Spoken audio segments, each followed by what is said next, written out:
Oi povo, bem-vindos com o Efeito Gomes a mais um vídeo aqui no canal. E hoje eu vou falar sobre um tema muito especial pra mim, que é nacionalidade portuguesa. Então aproveita e já acompanha esse vídeo.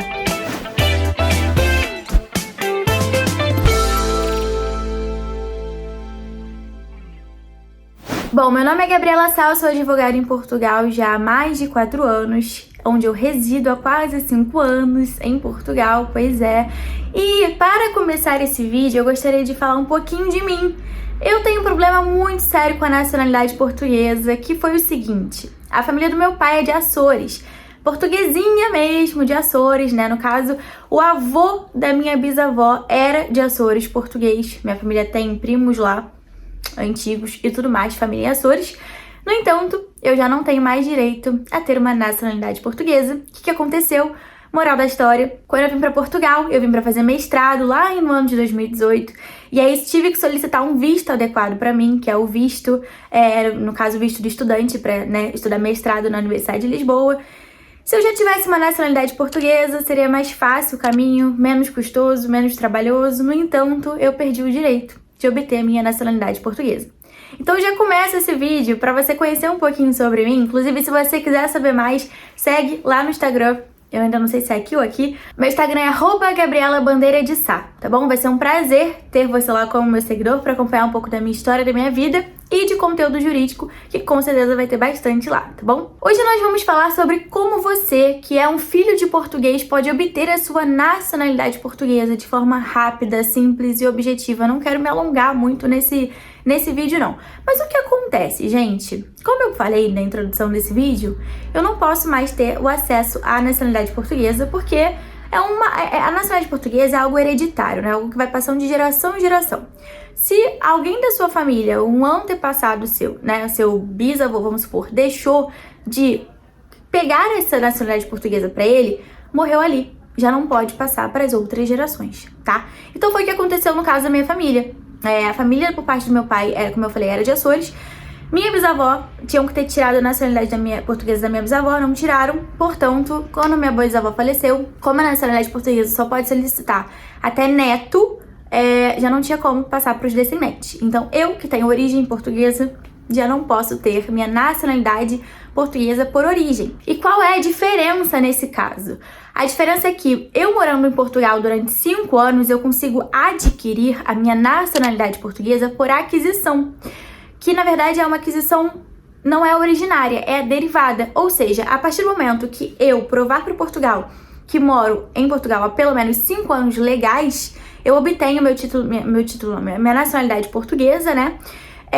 A partir dali. Ou seja, eu tenho atualmente 28 anos de idade. Acredito eu que com uns 29, quase 30 eu vou estar já com a minha nacionalidade portuguesa pelo tempo de residência em Portugal. Então, a partir de 29 anos de idade, eu vou ser portuguesa. Isso não volta atrás desde quando eu nasci em 1994. Diferente seria, por exemplo, se eu tivesse a minha nacionalidade portuguesa por origem, ou seja, a minha bisavó pegou a nacionalidade portuguesa, depois passou pro restante da família, aí tirou todo mundo, tal. Aí vamos supor que o meu avô tivesse essa nacionalidade portuguesa pela minha bisavó. Meu pai poderia nem ter essa nacionalidade, mas eu, como neta, posso solicitar, tá? Ou meu pai, se fosse o filho. No caso, como não foi passando de geração em geração, eu perdi essa oportunidade, tá? Então, se por um acaso tivesse passado de descendência para descendência, tal, até chegar em mim, nesse caso, obtendo essa nacionalidade portuguesa pela família, que veio de um português de origem, nascido mesmo no solo português, nesse caso, na meu assento de nascimento da conservatória, eu seria portuguesa desde a minha data de nascimento, e não a partir dali pra frente, tá? Então, começando aqui uma explicação sobre a diferenciação, né, de uma nacionalidade originária e uma nacionalidade derivada, tá? É a época que aquilo passa a ter efeito na sua vida. Ah, Gabriela, mas isso não é nada demais. Só quero ser português, dane-se. Isso influencia em 2 aspectos. Primeiro, imagina que eu obtive essa nacionalidade, mas que eu já tivesse um filho. Só passaria para algum filho meu se meu filho nascesse depois que eu já fosse portuguesa. Agora, se fosse pela origem, ou seja, pela minha família, independente da época da minha vida que eu tive aquele filho, né, ele poderia sim obter a nacionalidade também, porque é passão de descendência e descendência. Bom, mas o que acontece? Quando você quer solicitar sua nacionalidade portuguesa como um filho de português, de todos os tipos de nacionalidade portuguesa, com certeza esse vai ser o caminho mais fácil. Com certeza vai ser o mais fácil. Por quê? Porque basicamente, quando se trata de um pai ou uma mãe que é português, é mais fácil você ter a documentação, né? Uma documentação mais fresquinha. Você tem um acesso ali direto ao seu pai, à sua mãe. Então, é bem melhor. O que você vai precisar, basicamente, é apresentar o documento que comprova que aquele seu pai ou sua mãe é português.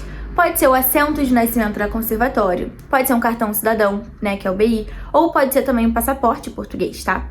Mas a certidão de nascimento é sempre obrigatório apresentar. Além disso, também pode apresentar um documento de identificação, tá? Daquele português. Você também vai precisar apresentar a cópia, né, reprográfica inteiro teor da sua certidão de nascimento.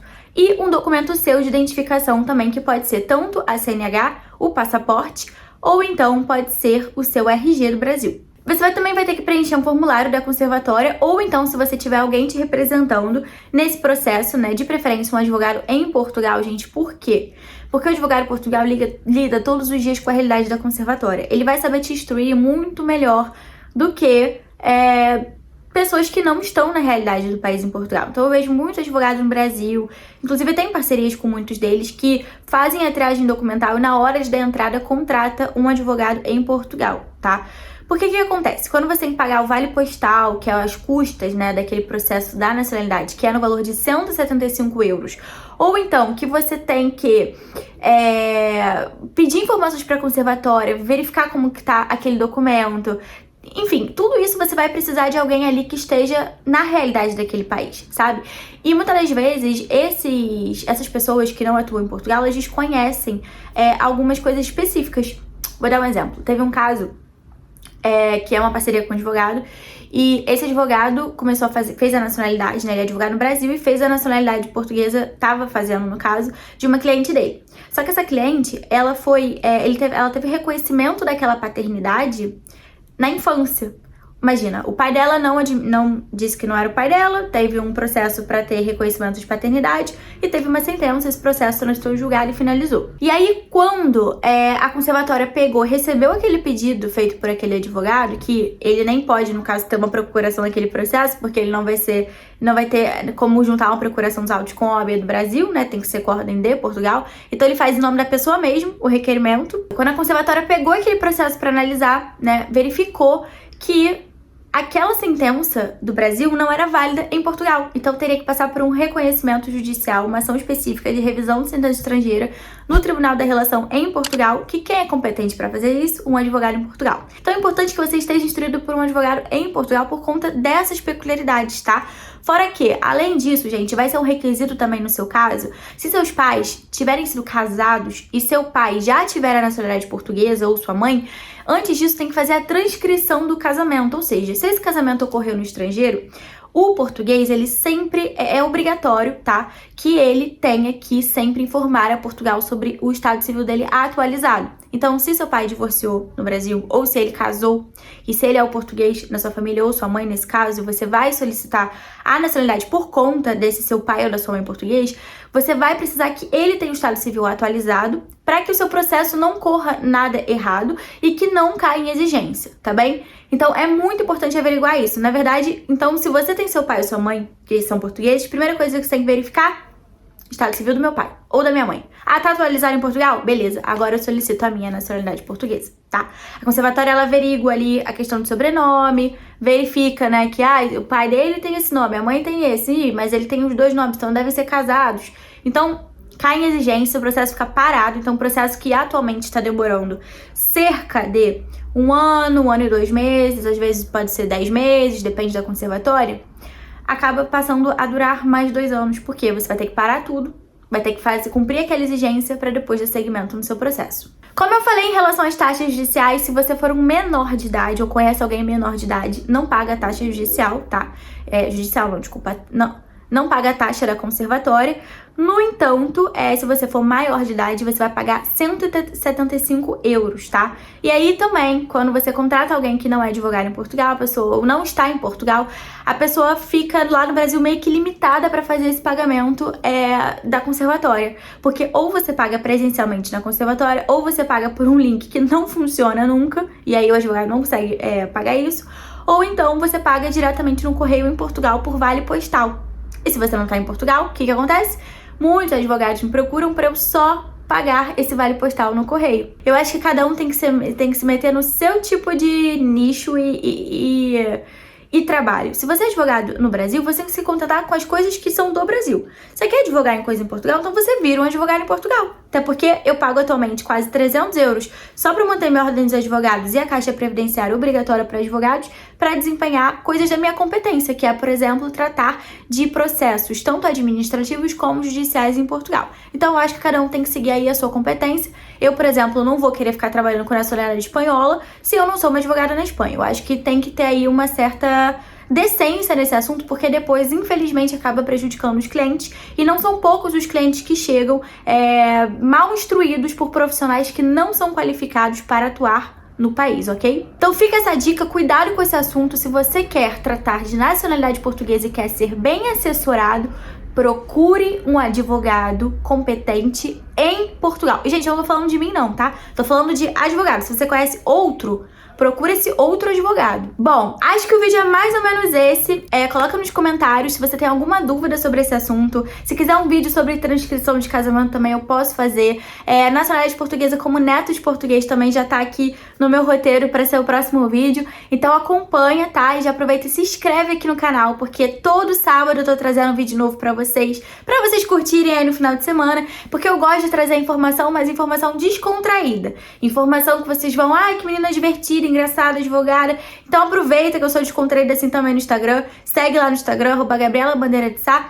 E se vocês tiverem, gente, alguma dúvida sobre qualquer assunto jurídico em Portugal, por favor, podem me contactar. Aqui embaixo tem na descrição, na legenda desse vídeo, um WhatsApp de contato, que esse WhatsApp não é pra falar comigo, é pra falar com a minha assistente, tá? Então é a minha equipe que trata desse WhatsApp, ou se você quiser ter um contato direto comigo, você pode mandar e-mail para gabrielasa@abbsa.pt, tá bom? Prazer falar com vocês nesse vídeo, coloca aqui nos comentários, curte esse vídeo e se inscreve no canal. Um beijo e até a próxima. Tchau, tchau!